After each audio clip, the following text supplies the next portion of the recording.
各位网友，大家好，今天是2020年8月19号，星期三，欢迎大家参加王健每日观察直播2的节目。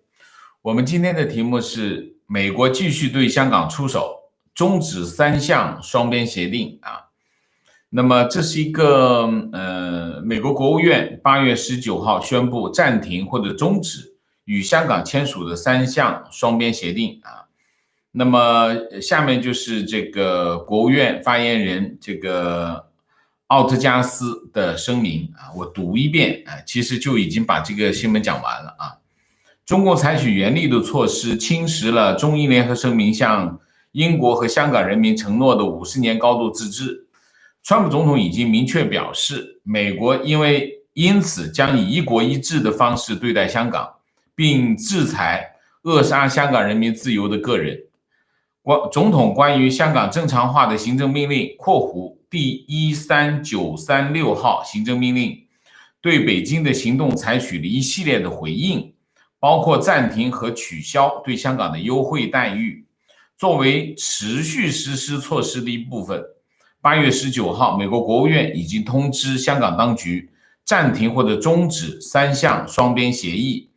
双边协议包括移交逃犯、移交被判刑者以及国际船运收入税收互免等。这些措施强化了我们对香港国安法的深切关注啊。这是他的声明啊。这声明我们可以看到，这个措施啊有2点。第一点，正如我们之前说的啊。美国在香港议题上会持续不断的出手啊，不停保持压力啊，这件事情会持续发生啊，基本上你可以看到差不多每个星期都会有新闻的了啊，这是第一。第二，大家有没有留意到啊？美国出手全部都不是杀招。什么叫杀招？就是重手啊，就是我说美国手里拿的全是王炸，有没有出王炸？没出王炸，都是出小三啊，小三小五啊打出来啊。为什么？我这段时间也在思考这个问题。我估计呢，背后应该是美国应该和他的盟友在协调啊，协调。其中最重要的是谁？最重要的是英国啊，英国对香港最了解啊，而且英国在香港的利益很大，所以应该美国在和他的盟友。包括英国在协调在香港政策上的一些做法，所以但是这件事情又不能停，怎么办呢？所以美国就丢一些小三的出来，小三小五丢出来啊，大概是这样。一旦协调完成，那么这件事情定下来该怎么办？后面就会有大家就会看到王炸了啊，王炸就会出来的啊。那么这是一个今天的主要的新闻是这条新闻。这条新闻反映了什么？反映了香港议题，在香港议题上美国的立场，美国不会绕着走了，这件事情是直面要面对的了。这件事情在哪里还能反映出来？川普总统的态度啊，川普总统今天第2次谈到了黎智英被捕的事件啊。川普总统是这么说啊，上星期被捕的一传媒创办人黎智英肯定是一个勇敢的人，他这么说，这是他原话，是个了不起的君子啊，他还要给他送上最好的祝福。你可以看，川普总统1周之内讲了2次黎智英被捕的事情啊，所以我们之前在节目中说过，黎智英是一个不能碰的人。为什么？你想一下。他拿着香港的身份，有英国护照，他去过白宫，见过彭斯啊，然后就是黎智英基本上是美国人和英国人都信任的人，然后他是一个媒体人啊，是一个媒体的老板，然后现在在香港只有这一家媒体不受中共的控制，所以你想一下，你去碰黎智英肯定有后果。这件事情肯定是有后果，这是一个啊。所以，美国在香港议题上的态度已经大为改变就是美国已经不会走开了啊，这件事情肯定是持续的要发生下去的。那么我看到最近一段时间报纸上就开始陆陆续续报道什么呢？报道美国对那11个中国大陆和香港的高官制裁的效果开始出来了啊，这陆陆续续的新闻就跑出来了。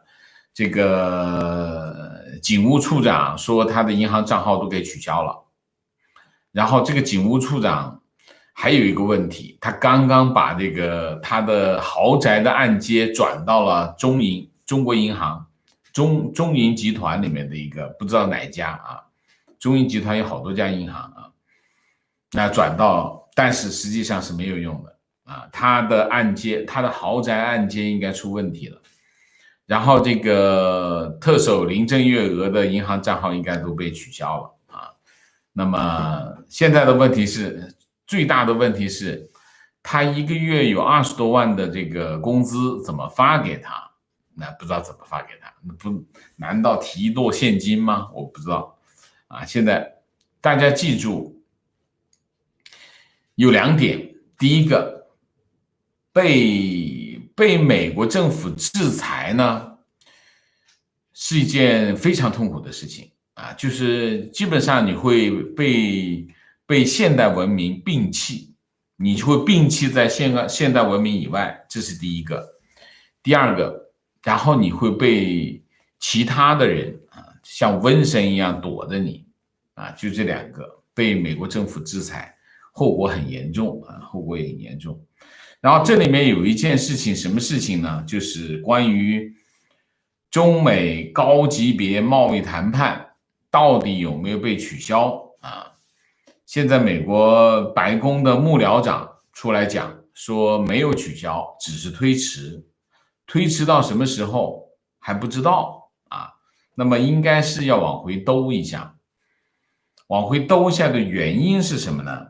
那我们讲的这件事情，其实就是上个星期六发生的这个原计划中美之间叫高级别贸易谈判，其实就是视频会议啊，是中国副总理刘鹤和美国贸易代表莱特希泽和这个财政部长努姆钦啊，这双方进行的一次这个视频会议啊。关于这个视频会议呢，有很多说法，我们不管他说法，之前有很多说法，最后川普总统出来自己说是我取消的啊，那么我们就当这个版本是最终版本。那么现在呢，白宫的幕僚长跑出来讲什么？讲这个会议，这个谈判并没有取消，只是延迟，延迟到什么时候不知道啊，不知道啊。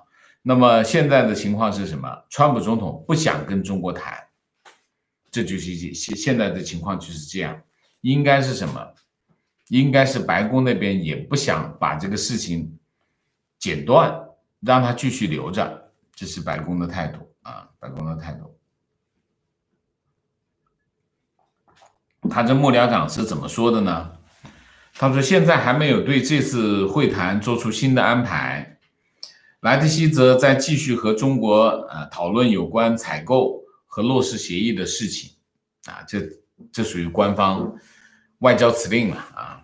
如果他这么讲，意思就双方谁都没理谁，就这个意思啊。这个大概就是这样。我觉得这件事情，中美贸易谈判这件事情，应该还会拖下去，但是不会断掉它啊，断掉它的可能性不存在。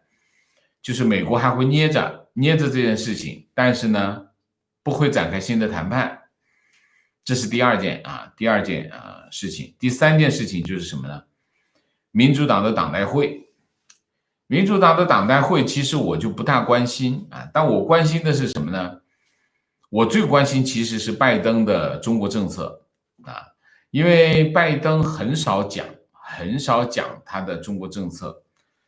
但这一次呢，民主党的这个代表大会这个议程已经过了半了啊。昨天呢，奥巴马时代的国务卿克里，然后是小布什时代的国务卿鲍威尔，还有一些人出来发言啊，讲了很多啊，都是抨击川普总统的这个外交政策，因为他都是外交，这都是重磅的外交人物啊。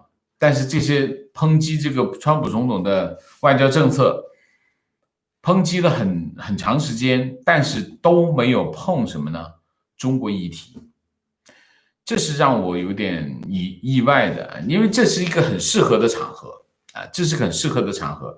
然后抓了一群这种重磅级的这个人物出来讲话，抨击川普的外交政策。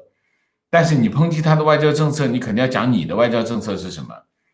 但是他们都没有碰啊，为什么？这个是一个我想今天想讨论的一个问题啊，讨论的一个问题。那么在这一次2020年这个党代会上面通过了一个他们的这个施政纲领，讲到中国部分，其实有讲到一些啊，这个讲到一些其实没什么新意，和之前拜登在一些场合讲的差不多。第一，要退出关税战啊，这第一个；第二个，避免新冷战啊，第二个；第三个，要和盟友联手，这第三个；第四个，要和中国重新谈判啊，要和中国重新谈判，这是有一点新。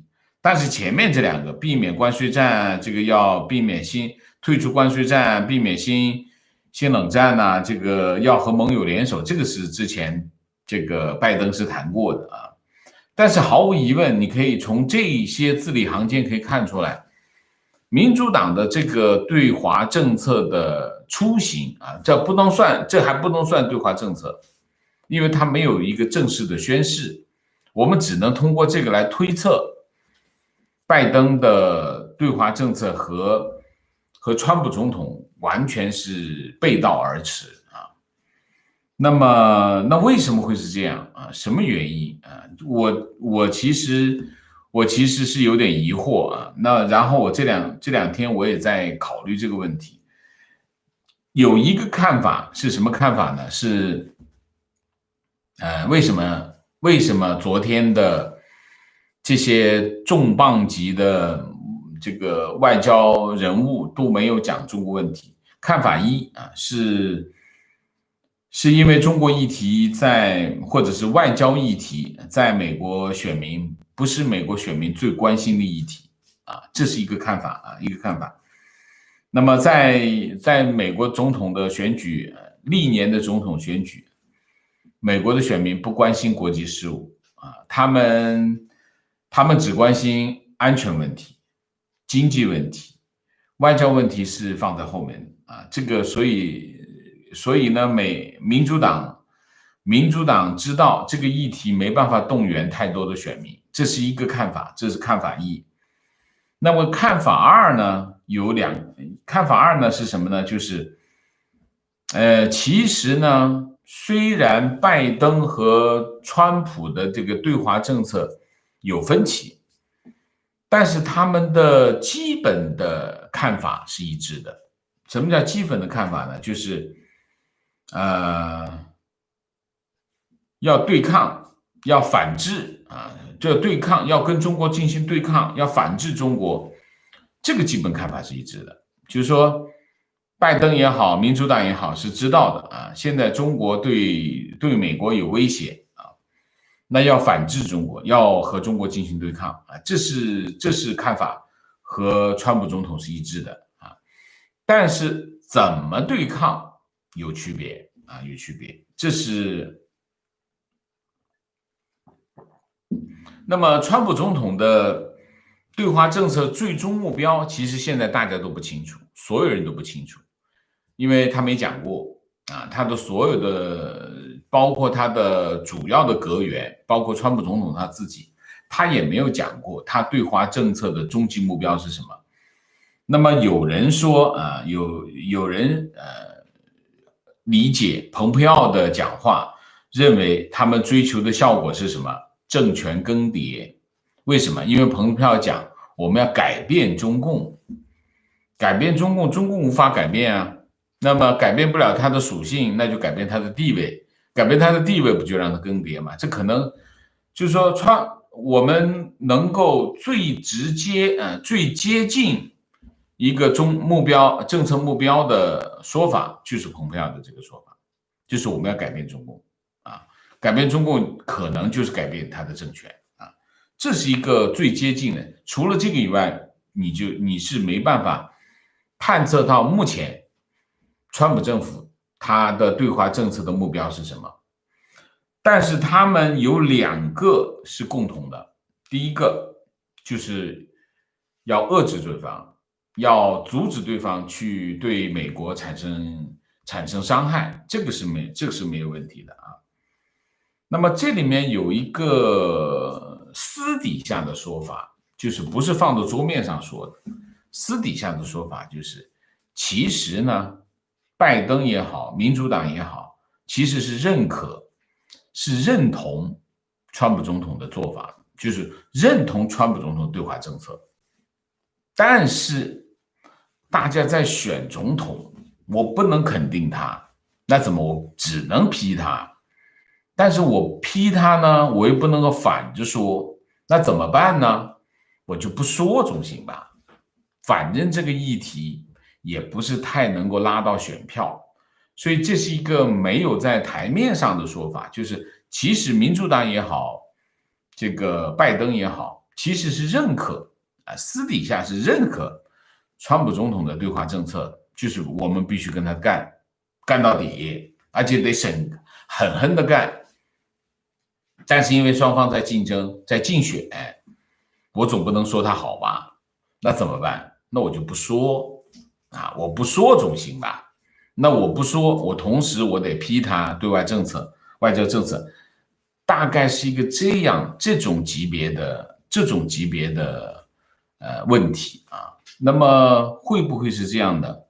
所以现在呢，关于民主党、关于拜登的对华政策。大概可能就是这三个层次的看法。第一个层次的看法是，美国选民不关心外交议题，所以呢，他就不谈说不谈是因为这个议题对动员选民影响不大，这是第一个。第二个，那么其实呢，拜登也好，民主党也好，他们在大方向是一致的，但是他们有差别，有区别。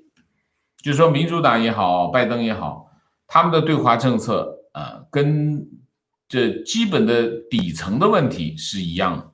就是说，民主党跟共和党一致认为要抵制中共，要对抗，要跟中共对抗这个是没问题，只不过做法不一样而已。这是第二条，这是第二个看法。第三个看法，其实民主党也好，拜登也好，其实是认同川普总统的现在的做法，但是因为双方在竞选，所以不能出来说，所以就避免提这个问题。所以现在你就看不到拜登的对华政策，原因是因为这个原因大概是一个这样的说法这是第三个议题第三个议题。那么我们今天的主要的议题我们就讲完了讲完了我就尽快的讲完。为什么我要留点时间来讲一下蔡霞关于蔡霞，最近就很多的新闻因为蔡霞接受了几个媒体的采访，然后各个媒体都在报道那么有很多关于蔡霞的议题，有很多有各种各样的评价各种各样的议论那我也想讲一下，因为我最近看到有一些推特上面有一些说法那第一个，我先说我的看法在蔡霞最早出来的录音，我听完之后当时就是在网上流传出来，就是他跟一个内部的一个讲话，就是跟一个朋友的讲话，或者是跟一个小圈子的人讲话的录音流传出来，就是他最早就批评，就认为这个习近平把这个就是习近平应该下台啊，那么把这个党搞成一个黑帮一样的，当时的流传是一个这样的。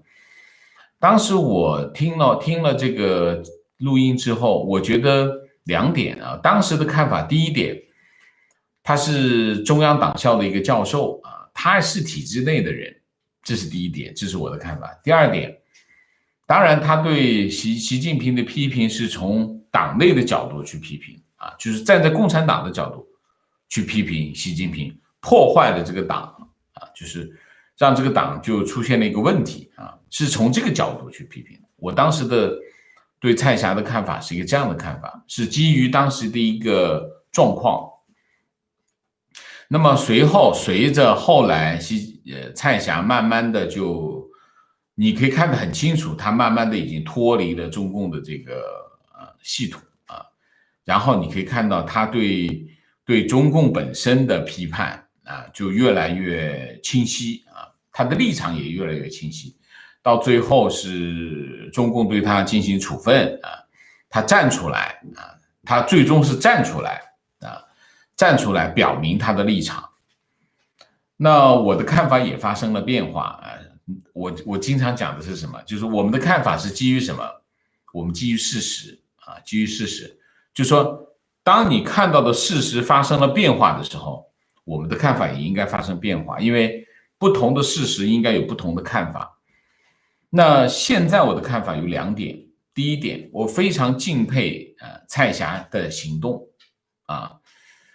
当然，每个人都有自己不同的立场啊，在不同的立场上，你会有不同的看法，有不同的看法就有不同的言论，这很正常，这是一定是这样子的啊，不会有人超越自己的位置去说一些和自己位置不相称的话啊，这个很少啊，这是第一条，就是说我很敬佩蔡霞能够站出来，这是不容易的事情。啊，这是一件非常不容易能做到的事情啊，这是第一条。第二条，我认为蔡霞对中共的批判，对这个习近平的批判非常有水平，也非常有分量。这就是我的看法，就是第一个，这是一个很勇敢的人，他能够站出来，非常的不容易，也不简单啊，这是第一条。第二条，他的看法。他的批判有分量、有水平啊，这是我对他的2个基本看法啊。那么当然，现在呢，网上也有一些人批评蔡霞的一些言论啊，说他有他的局限啊，说他有各种各样的毛病啊，有些话讲的不周延啊，有些观点很中共化啊，中共本位。很多就有这些批评出来，这些批评对不对？这些批评从事实的角度来说是没错的啊，事实角度可能就是这样，应该是这样。大家不要忘记了啊，蔡霞是在中央党校任教的几十年啊，他在体制里面待了那么多年。他站出来这件事情是已经是非常不简单的事情了，这是第一个啊。第二个，你要求一个在这个位置上干了这么多年的人，一夜之间变成一个脑子已经完全这个打开啊，然后就装满了这个普世价值观的各种各样的很纯粹的一个民主斗士。这不现实啊，这不现实啊，这是不可能的事情啊！任何一个人，他的思想的改变都是一个逐步演进的过程啊，它是一个逐步演进，它不是一夜之间一觉睡醒，所有东西都没有了，然后重新装了一个装弹，这是不可能的，这是第一。第二，我们对待这么勇敢的人啊，他做的一些这样的义举。我们应该怎么样？我们应该包容，允许他有局限，允许他有错误，允许他有不足，这就叫宽容。就不要去挑剔这些做正确的事情的人啊。这个是什么？如果我们大家都去挑剔那些做对的事情的人，那谁还去做对的事情？所以在这个问题上，我就想表明我的立场，就是说，我们应该对蔡霞的很多的看法和言论持有包容的态度啊，不要去挑剔他。他有些说法是不对的，很正常。你想一下，在那个体制里面待了这么多年，做研究工作、做教学工作的人，他怎么会一下子一夜之间把那些痕迹全部洗掉呢？那是不可能的事情。所以在这个问题上，就大家要宽容，不要挑剔啊。大体上，我对蔡霞这件事情，我就讲讲我的看法啊。因为现在推特上很多人在讲啊，我觉得有些看法呢不公道啊，不公道，不厚道，就要对别人要公道，要厚道，要在一个历史条件下去评价一个人，这样比较公道跟厚道啊。这是一个。还有一个就是关于这个数字货币啊，数字货币还有人在找我问我数字货币怎么回事，会不会一夜之间把我的钱给拿走？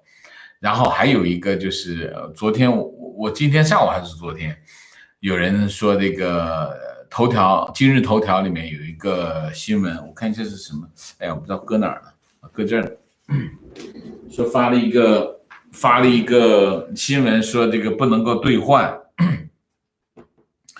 我看一下哈，对不起哈，我看一下怎么着啊？今日头条有个新闻，央行司长发布会明确表示，人民币数字货币不能兑换黄金和外汇。然后就有很多人又跑过来问我啊，这到底怎么回事啊？那我今天再简单说一下，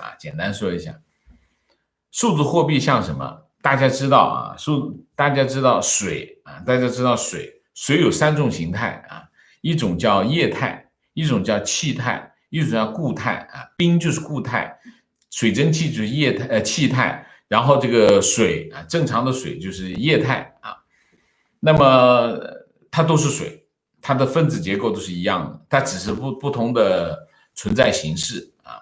数字货币就跟这个有很像啊，像的什么呢？人民币啊，你就想象一下，它就像水一样。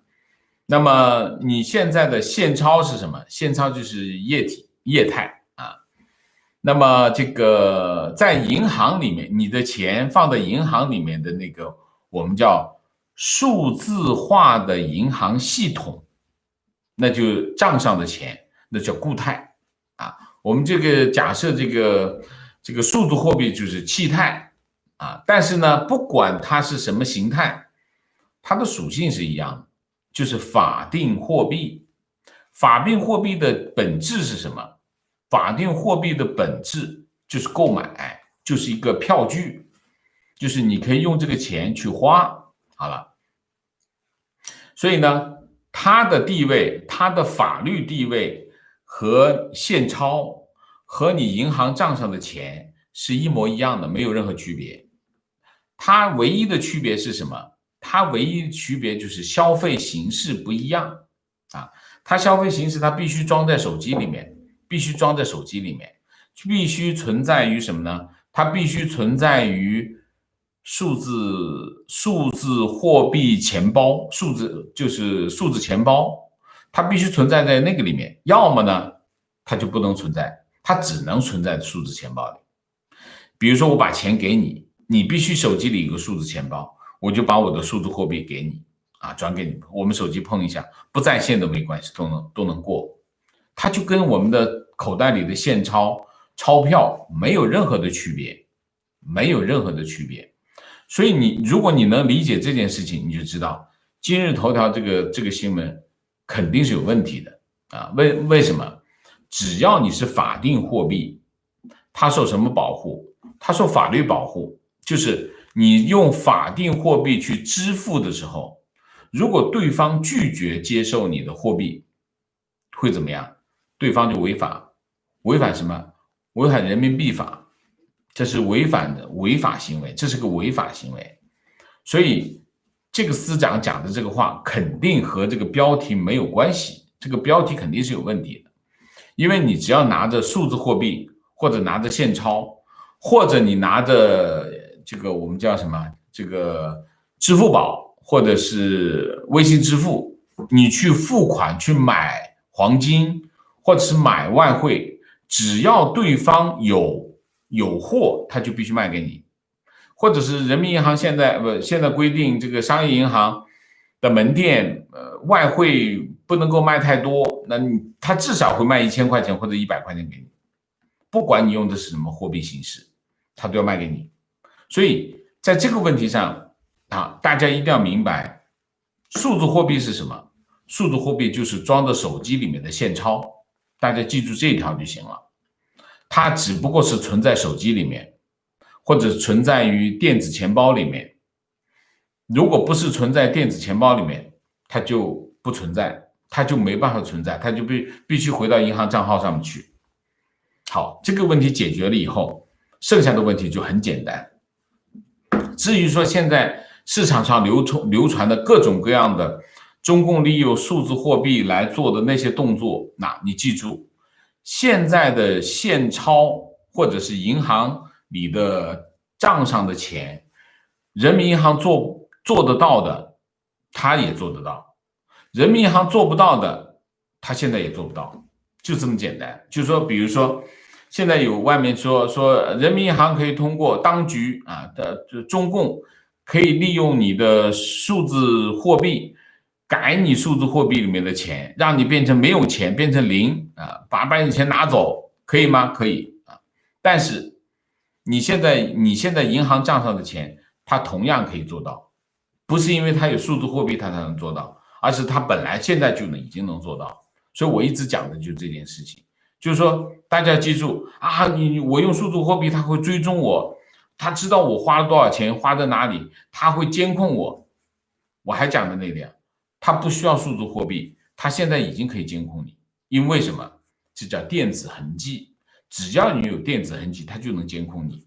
因为现在所有的银行系统全部已经电脑化，只要有电脑化，在网络上交易或者是在银行系统上进行交易，你就有电子痕迹，只要有电子痕迹就能监控你，不需要电子货币、数字货币，它就能够监控你，它早就能做到这一点。所以现在有很多对数字货币，我不是说帮数字货币洗地，我们要知道事实是什么，数字货币它的意图是什么。所以有些人说我们推广数字货币就可以绕过美元进行交易然后我们就能够把美元的这个地位给干掉，能不能做到这一点？那大家记住一条，人民币现在做不到的事情，数字货币也做不到。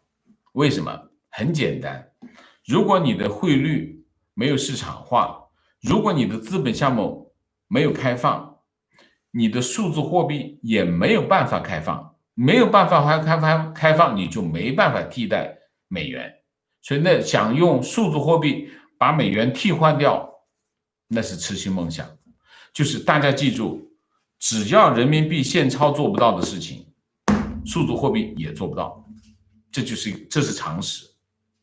因为数字货币它并不是很先，不是说它能够飞天，不是的，不是这样子的。数字货币就是装在手机里面的现钞，仅此而已。它有没有人民银行有没有其他的意图？有的。我们之前至少有三个专题讲过数字货币，讲人民银行在这个问题上面它有什么考虑，我们分析过，我不在这里再讲，大家可以回去看，搜一下就能搜出来。人民银行数字货币一定能搜出来这个视频，你可以再看一遍，好不好？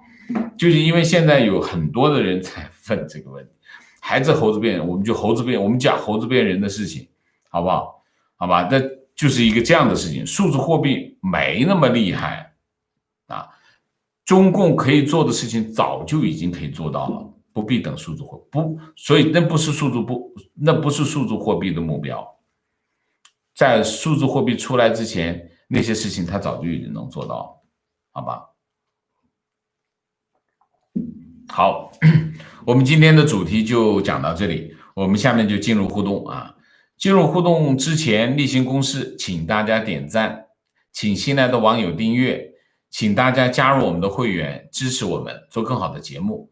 我在这里再提醒一下啊，请大家呢尽量的关注我的这个推特号和这个脸书号，这样的话能够收到我们这个就算是你收不到平台发出来的这个直播的通知，你也可以在这2个平台上找到我们这个直播的链接来参加我们的直播。直播是一个很有直播特别是互动的环节很有价值啊，我希望每个网友都能够来参加，好吗？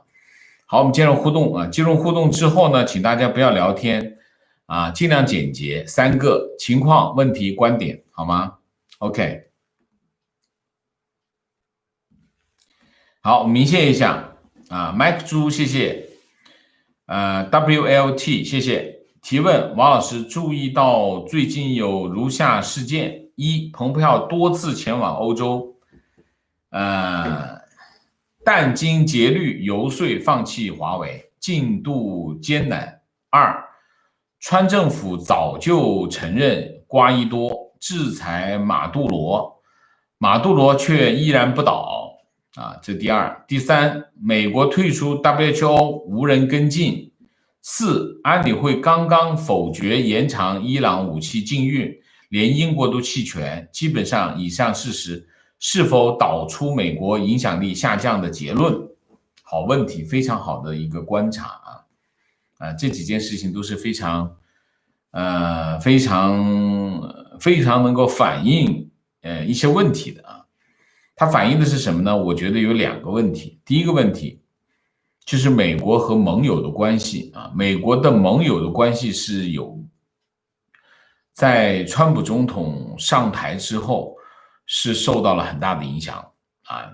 这个影响在哪里？影响在第一个，川普总统的美国优先。川普总统的美国优先政策呢，其实对他的西方盟友的关系是产生了很大的影响，这是第一个。第2个，由于这个美国优先的政策，它让什么呢？让美国的整体的对外政策原有的框架出现了问题。所以呢，你可以看在很多议题上，美国的政策前后不一啊，前后不一。没事就找欧洲打个贸易战，打个关税战，然后就很多政策就不协调啊，就没有连接性，没有连接性，那你这头还在跟我打关税战，我这头要支持你去制裁伊朗吗？我不一定要跟吧。所以这些问题大家要知道，地缘政治它很多政策都是关联的，虽然它逻辑上没有关联，但是只要它和地缘政治有影响，它都是有关联的。所以有的时候你作为一个大国，你在有些领域你要放弃，你需要迁就别人的利益，在另外一方面你需要得到别人的支持，别人才会支持你。如果你这头每头你都要占尽的话，那你就没办法做老大，别人就不一定会跟你。所以在这个问题上，川普总统的对外政策总体来说，我认为我打的分呢是不及格的啊。川普总统的对外政策啊，就是他的外交政策基本上是不合格的啊，不合格。他到处扎刺儿，到处跟着盟友开战开片，薅一瓶，广东话叫薅一瓶啊。没事就跟别人打，天天就是算账，那不行。那你在重要的问题上，你就得不到别人的支持。所以在这个问题上是这样的问题啊。所以，我认为不是美国影响力下降，是美国的外交政策出了状况啊，出了状况啊。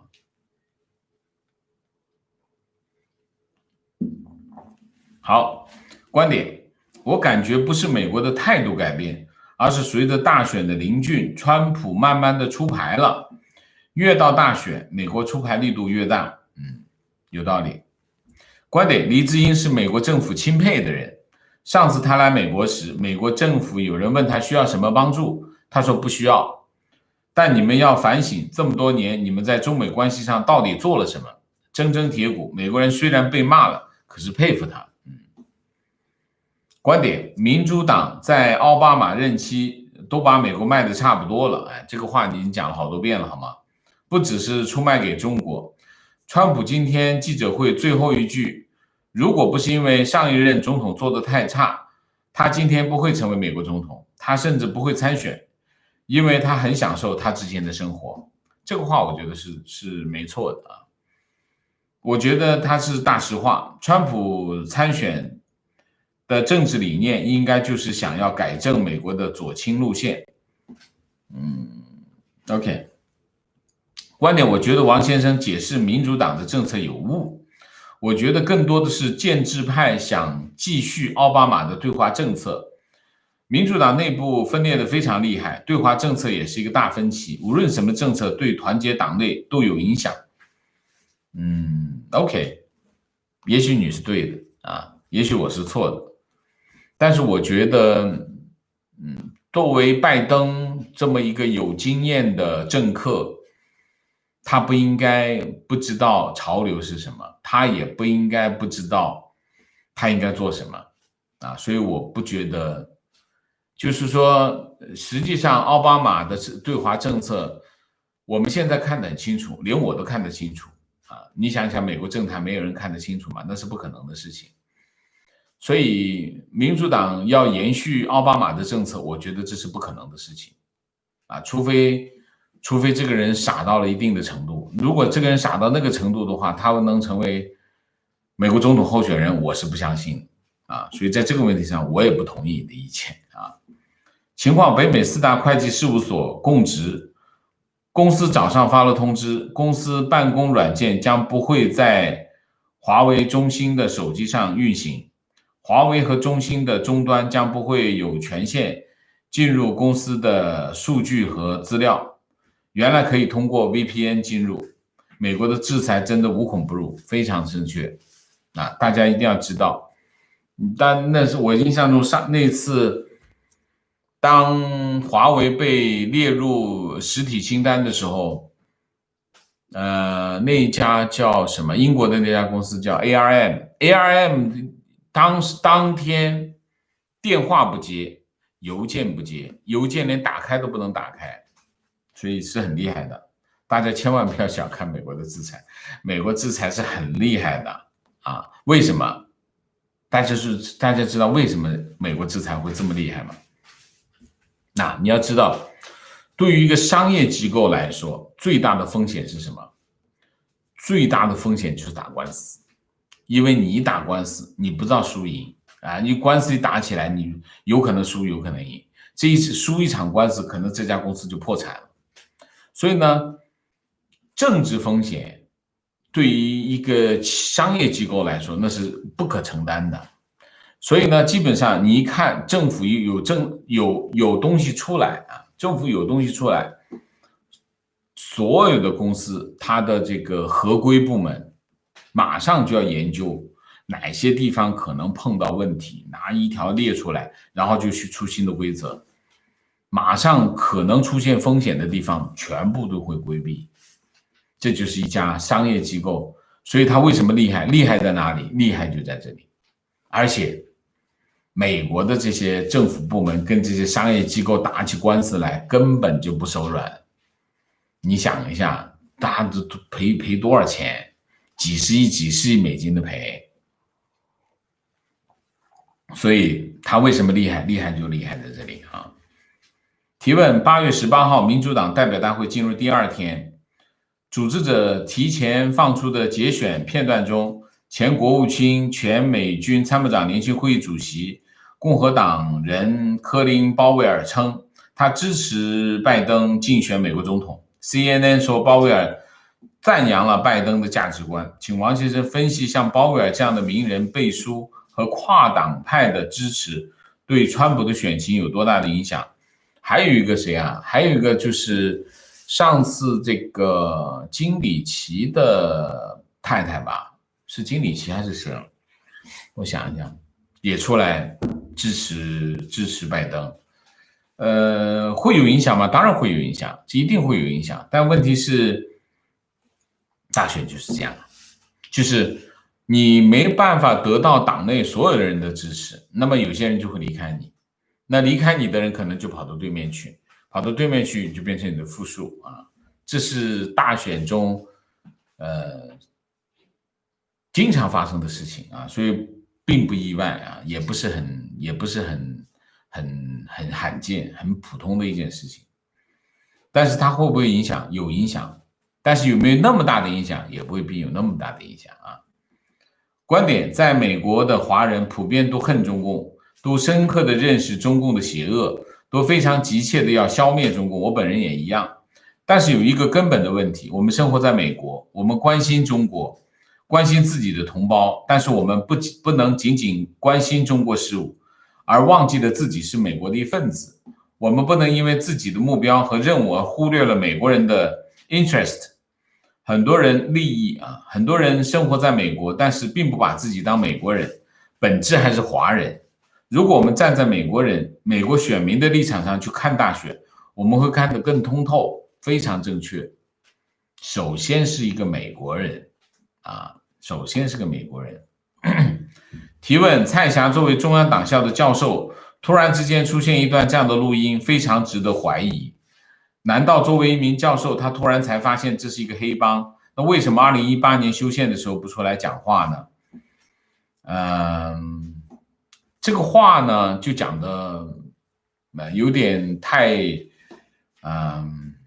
狠了一点啊。第一个，蔡霞可能他说了很多很多的话啊，我也看过蔡霞一些其他的发言啊，他只是作为一个中央党校的一个教授啊，那么他在一些场合，一些不是那么公开的场所，或者是一个相对小圈子里面发表一些他自己的看法，这很正常，这很正常。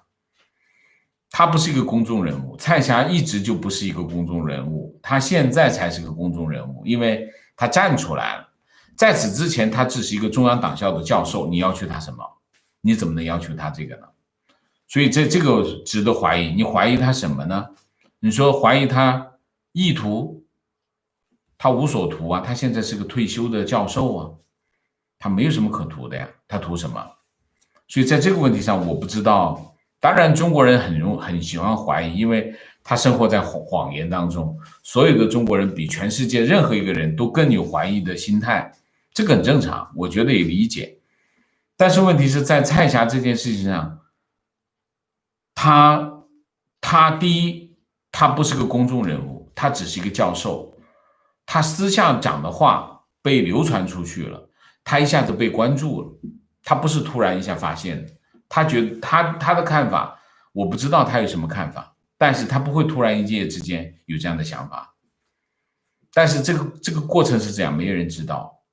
所以你要求他什么？你要求他修宪的时候出来讲话，他连党代表都不是，他讲什么话呢？你说说是不是这个道理？所以我还是那句话，不要挑剔做正确的事情的人，宽容一点。每个人都不是完美的人，每个人做事情都是会有瑕疵的，没有人能经得起大家拿放大镜来放大，看你每个动作有没有问题，有没有瑕疵，是不是完美，没有人经得起。你包括你自己，不信来试一下，你也会面对这样的问题。所以我觉得还是那句话，不要挑剔蔡霞，宽容一点，理解一点，用理解的心，顺向思维会比较好，你说呢？观点：数字货币可以更好的控制人的行为，比如不让你消费时，别人想捐钱给你都不可以。那些有维权律师的银行账户，包括家人的银行账户都被封了。有些人想我们捐钱都无处可捐，平台上给自媒体作者打赏，他们的账户经常被非法。你在讲什么？我不知道你讲什么。被非法是什么意思？你的意思就是说，数字货币可以更好的控制人的行为。OK， 我理解啊。观点：数字货币可以定向发行，向你发3000，工资只有1000，可以拿去买肉，这个人民币就做不到。你想拿卖房的钱去炒大蒜，国家就可以控制了。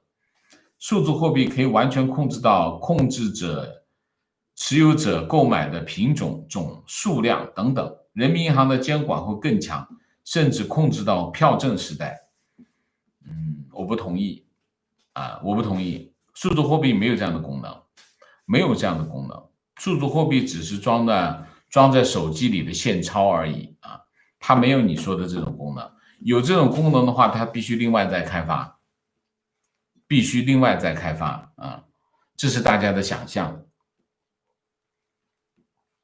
它可以开发吗？当然可以开发，但是现在它没有说它开发的这个功能。我是不是太天真了？我是很天真。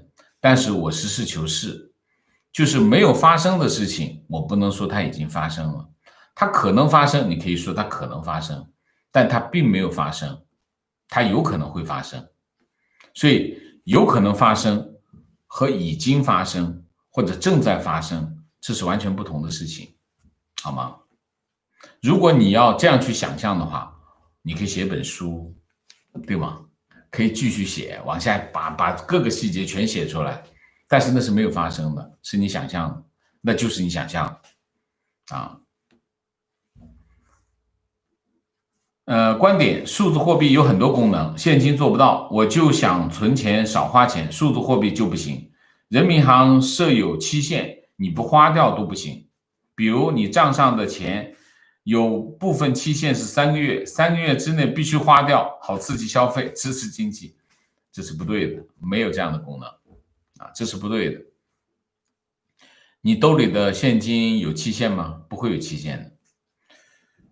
人民银行不可以用这种方式来刺激消费。你见过人民银行用这种方式来刺激消费吗？我是没见过。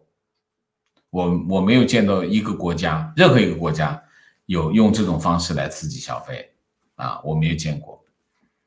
提问重点是数字货币对于货币发行量会公布吗？我不知道啊，大家就数字货币做了很多展开想象的翅膀进行各种想象，没有问题，可以继续想象能不能实现？都能实现，你们讲的这些都能实现，但是不是现在我们即将看到或者人民银行发行的数字货币已经有的功能，是你的想象 OK。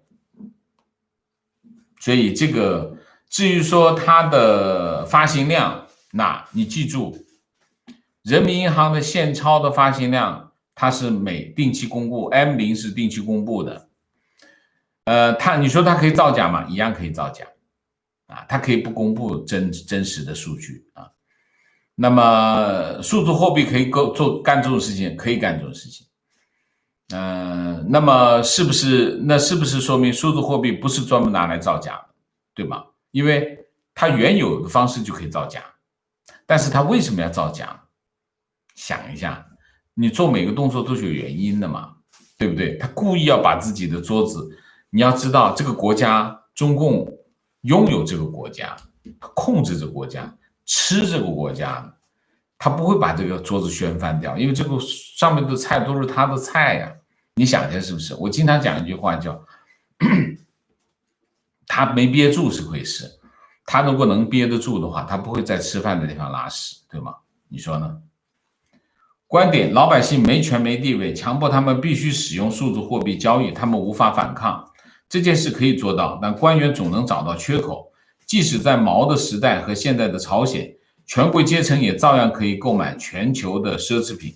王老师总是小看中共的坏和拧巴的程度。年初的时候，王老师还批评我的观点，我说中共会在疫情之后增加税收，维持财政收入。王老师批评我，还说加税疯了。事实证明，中共从来不把权贵以外的人当人。中共现在加税了吗？我没觉得你对了，这第一个。第二个，数字货币是这样的，数字钱包大家还要知道怎么操作的啊。你把账上在你的账户上操作，拨10块钱到数字钱包里面，哎，这里面就有10块钱数字货币。你不拨钱进去的数字钱包里面就是零。你说他会强迫他们使用数字货币？我不觉得。为什么？没有必要，因为数字货币跟现钞没有区别。你可以引诱他去做，但是不一定会强迫，因为强迫的事情是没有用的，没有效果的。因为你要知道，货币是什么？货币是交易工具，如果它不交易，没有用了。你可以想象它的坏，你也可以想象它的功能，但是那只是你的想象，和它现实发生的事情是两回事。我们讲事情，我们讲话，我们对一件事情进行判断，一定要有依据，这才是实事求是。如果只是喊口号没有用，为什么？喊那么多口号有谁记得？没有人记得你的口号。只有基于事实的观点才能站得住脚。我再说回你的那个观点，你还是不对。这个时候中国有没有加税？没有加税，现在是在减税，没有加税啊。你得拿出事实来啊。提问王老师，我从网上了解到，中国推行的数字货币可以规定资金的使用范围和限额，比如多少金额或者哪一笔收入只能买粮食，哪一笔只能买房。那你看到的网络上的应该是不对的啊，因为你账上的钱，是没有人能够控制你这笔钱用来干什么的，没有这个功能。现在的银行账户没有这样的功能，未来的数字货币也没有这样的功能。我不同意这个看法。大家可以演绎啊，你可以澄清说，我认为他可能会这么干，但是并不意味着他就已经这么干了。OK， 好吗？观点：香港政府很快就会走投无路，西方会把他们连中共一体制裁，而中共会嫌弃他们那些按照法律程序的拘捕、保释一类的行动不够流氓，最终会越过他们直接耍流氓，到时候失去利用价值的香港政府、建制派和香港警察，他们的下场多半会和70年前中共建国后反而被清算的白区党类似。你不了解香港啊，香港不是这样的。观点：纸币是不记名的，数字货币是实名制的。不对，数字货币是匿名交易的。所以你看，你还是不知道，你还是不了解，数字货币是匿名的啊。那他在背后想知道，肯定能知道。对，他想知道，最终能知道，但是它的机制就是匿名的。OK， 它就是现钞，它的属性就是现钞。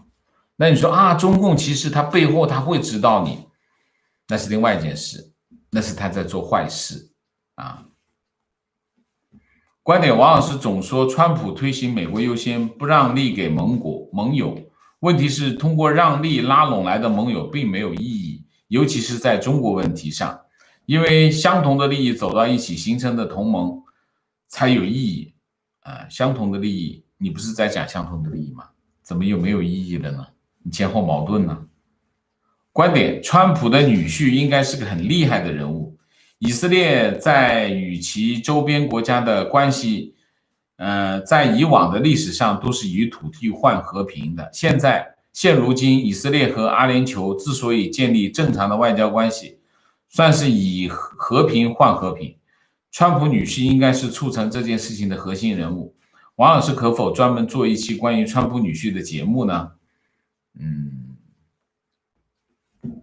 如果他有新闻，我就会做；如果他没有跟中国有关的新闻，我就不会做，因为我还是关注我的主要的方向，好吗？如果有机会，我还会做，好吗 ？Vinci 大，谢谢；沈奕晨，谢谢；好久没赶上直播了，点赞，谢谢。夏荷，谢谢。观点：蔡霞也是个人，也受成长环境、自身认知的限制。但是在党内99%的人只会捧臭脚的环境下，有勇气批评中共也是应该得到肯定的，就是这样，是这样的，我同意啊。